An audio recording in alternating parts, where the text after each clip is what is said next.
Hi friends, welcome back to my channel. ನಾನು ಶೋಭಾ. ನಾನಿವತ್ತು ಅಮ್ಮ ಇವತ್ತು ಒಂದು ರೆಸಿಪಿನ ತೋರಿಸ್ಕೊಡ್ತಾ ಇದ್ದಾರೆ. ನಾನಿವತ್ತು ಮಾವಿನಕಾಯಿ ಅಮ್ಮನ ಕೈ ರುಚಿ ಅಂತ ಹೇಳಿ ಶೇರ್ ಮಾಡಿರ್ತೀನಿ ವಿಡಿಯೋಲ್ಲಿ. ನೋಡಿ, ಎಲ್ಲರೂ ವಿಡಿಯೋ ಇಷ್ಟ ಆದರೆ ಪ್ಲೀಸ್ ಲೈಕ್ ಮಾಡಿ. ಹಾಗೆ ಯಾರು ಸಬ್ಸ್ಕ್ರೈಬ್ ಮಾಡಿಲ್ಲ ಅಂದರೆ ಸಬ್ಸ್ಕ್ರೈಬ್ ಮಾಡ್ಕೊಂಡು ನೋಡಿ ಫ್ರೆಂಡ್ಸ್. ನಮ್ಮ ಮನೆಯಲ್ಲಿ ತುಂಬಾನೇ ಮಾವಿನಕಾಯಿ ಏನಾನ ಇದ್ರೆ ಈ ರೀತಿ ಮಾಡ್ಕೊಳ್ಳಿ. ಬೇಳೆ ಸಾಂಬಾರ್ ಮೇಲೆ ತುಂಬಾನೇ ಟೇಸ್ಟಿಯಾಗಿರುತ್ತೆ. ಹಾಗೆ ತಿಂದ್ಬಿಡ್ಬೋದು. ಒಬ್ಬರು ತಿನ್ನೋಕೆ ಸ್ಟಾರ್ಟ್ ಮಾಡಿದ್ರೆ ಎಲ್ಲಾನು ಖಾಲಿ ಮಾಡ್ಬೋದು. ಅಷ್ಟು ರುಚಿಯಾಗಿರೋಂಥ ಮಾವಿನಕಾಯಿ ತೊಕ್ಕು ಅಂತ ನಾನು ಹೇಳಿದ್ದೀನಿ. ಬಟ್ ನೀವೇನು ಹೆಸರು ಇರ್ತೀರಾ ಅಂತ ಹೇಳಿ ಕಮೆಂಟ್ ಮಾಡಿ. ಇಲ್ಲಿ ಫುಲ್ ಹುಳಿ ಮಾವಿನಕಾಯಿನ 3 ಮಾವಿನಕಾಯಿನ ಅಮ್ಮ ಈ ಥರ ಉದ್ದುದ್ದ ಪೀಸ್ನ ಮಾಡ್ಕೊಂಡಿದ್ದಾರೆ.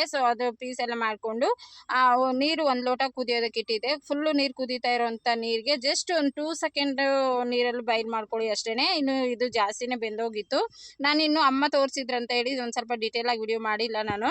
ಇನ್ನು ನೆಕ್ಸ್ಟ್ ನಾನು ಡೀಟೇಲಾಗಿ ಯಾವ ರೀತಿ ಮಾಡ್ಕೊಳ್ಳೋದು, ಇನ್ನು ಬೇರೆ ಥರ ಏನಾದರೂ ಹಾಕಿ ಮಾಡೋವಂಥ ರೆಸಿಪಿನ ನೆಕ್ಸ್ಟ್ ತೋರಿಸ್ತೀನಿ. ಇವತ್ತು ತೋರಿಸ್ತಾರಂಥ ಸಿಂಪಲ್ಲಾಗಿ ಮತ್ತು ತುಂಬಾ ಟೇಸ್ಟಿಯಾಗಿರೋಂಥ ಹಳ್ಳಿ ಸ್ಟೈಲ್ ಮಾಡೋವಂಥ ಮಾವಿನಕಾಯಿ ತೊಕ್ಕಿದ್ದು. ತುಂಬಾನೇ ಹುಳಿ ಸಿಹಿ ಖಾರ ಎಲ್ಲಾನು ಇರುತ್ತೆ ಇದರಲ್ಲಿ.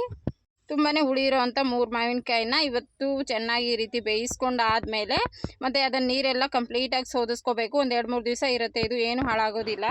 ಮಾವಿನಕಾಯಿ ಸೋದಿಸ್ಕೊಂಡಿರೋಂಥ ಪಾತ್ರೆಯಲ್ಲೇನೆ ನಾವು 1 ಟೇಬಲ್ ಸ್ಪೂನ್ ಆಗೋಷ್ಟು ಎಣ್ಣೆ, ಒಂದು ಸ್ವಲ್ಪ ಸಾಸಿವೆ ಹಾಕಿ ಮತ್ತು ನೀರು ಸೋದಿಸ್ಕೊಂಡಿರೋಂಥ ಮ್ಯಾಂಗೋ ಪೀಸ್ ಎಲ್ಲನೂ ಅದರ ಒಳಗಡೆ ಮಿಕ್ಸ್ ಮಾಡಿಕೊಂಡು ಒಂದು ಅರ್ಧ ಟೇಬಲ್ದಿಂದ 1 ಟೇಬಲ್ ಸ್ಪೂನ್ ಆಗೋಷ್ಟು ಖಾರದ ಪುಡಿ ಹಾಕಿದ್ದೀವಿ. ಮತ್ತು ಒಂದು 50 ಗ್ರಾಮ್ ಅಷ್ಟು ಬೆಲ್ಲ ಹಾಕಿದ್ದೀವಿ. ಮ್ಯಾಂಗೋ ತುಂಬಾ ಹುಳಿ ಇತ್ತು.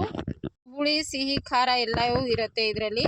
50 ಗ್ರಾಮ್ ಆಗೋಷ್ಟು ಬೆಲ್ಲನ ಹಾಕಿ ಚೆನ್ನಾಗಿ ಕೈಯಿಂದ 2 ಕೈಯಿಂದ ನೋಡಿ ಈ ಥರ 2 ಬೀಜ ಒಂದು ಬಟ್ಟೆಯಲ್ಲಿ ಇಟ್ಕೊಂಡು ನೀವು ಸೌಟಿಂದ ತಿರುಗಿಸಿದ್ರೆ ತುಂಬಾ ಒಂಥರ ಚಟ್ನಿ ರೀತಿ ಆಗಿಬಿಡುತ್ತೆ. ಆ ಥರ ಬೇಡ ಅಂದರೆ ಇವಾಗ ನಾವು ಯಾವ ರೀತಿ ಮಿಕ್ಸ್ ಮಾಡಿಕೊಂಡು ಅದೇ ರೀತಿ ಮಿಕ್ಸ್ ಮಾಡ್ಕೊಳ್ಳಿ. ಇದರಲ್ಲಿ ಮೇನ್ ನಮಗೆ ಅಚ್ಕಾರದ ಪುಡಿ ಹಾಕಿದ್ದೀವಿ, ಒಂದು ಸ್ವಲ್ಪ ಅರಿಶಿನ ಪುಡಿ, ಸ್ವಲ್ಪ 50 ಗ್ರಾಮ್ ಅಷ್ಟು ಬೆಲ್ಲ, ರುಚಿಗೆ ತಕ್ಕಷ್ಟು ಉಪ್ಪು, ಇಷ್ಟನ್ನು ಹಾಕಿ ಇಳಿಸ್ಕೊಂಡು ಚೆನ್ನಾಗಿ ಮಿಕ್ಸ್ ಮಾಡಿಕೊಂಡು ಜಸ್ಟ್ ಒಂದು 5 ಮಿನಿಟ್ಸ್ ಅಷ್ಟು ಗ್ಯಾಸ್ ಮೇಲೆ ಇಟ್ಬಿಡಿ. ಅದನ್ನು ಮಿಕ್ಸ್ ಮಾಡೋಕ್ಕೆಲ್ಲ ಹೋಗಬೇಡಿ. ಹಂಗೆ ಒಂದು 5 ಸೆಕೆಂಡ್ ಇಟ್ಬಿಟ್ಟು ಮತ್ತೆ ಒಂದು ಮೇಲೆ ಪ್ಲೇಟ್ನ ಮುಚ್ಚಿ ಒಂದು 5 ನಿಮಿಷ ಬಿಟ್ಬಿಡಿ. ತುಂಬಾ ಸಟ್ಟಾಗಿರುತ್ತೆ, ಉಪ್ಪು ಖಾರ ಎಲ್ಲ ಇಟ್ಕೊಂಡು ಎಲ್ಲನೂ ಕರಗಿರತ್ತೆ. ನಾನು ತಿಂದು ನೋಡ್ತಾ ಇದ್ದೀನಿ. ನೋಡಿ, ಅಷ್ಟೇ ಸಿಂಪಲ್ಲಾಗಿ 5 ನಿಮಿಷದಲ್ಲಿ ರೆಡಿ ಆಗುವಂಥ ಮಾವಿನಕಾಯಿ ತೊಕ್ಕು. ಇದಕ್ಕೆ ಏನು ಹೆಸರು ಕೊಡ್ಬೋದು ಅಂತ ಹೇಳಿ ನೀವು ಕಮೆಂಟ್ ಮಾಡಿ. ಇದು ಲಂಬಾಣಿ ಭಾಷೆಯಲ್ಲಿ ಪಳು ಅಂತ ಹೇಳ್ತಾರೆ. ಇಷ್ಟು ನಾವು ಬೆಲ್ಲ ಹಾಕಿದ್ರೂ ತುಂಬಾ ಹುಳಿ ಇತ್ತು, ಬಟ್ ತುಂಬಾ ಟೇಸ್ಟಿಯಾಗಿತ್ತು. ನನಗೆ ತುಂಬ ಇಷ್ಟ ಆಯಿತು. ಇನ್ನು ಬೇರೆ ಥರ ನಾನು ನೆಕ್ಸ್ಟ್ ವಿಡಿಯೋಲಿ ತೋರಿಸ್ತೀನಿ.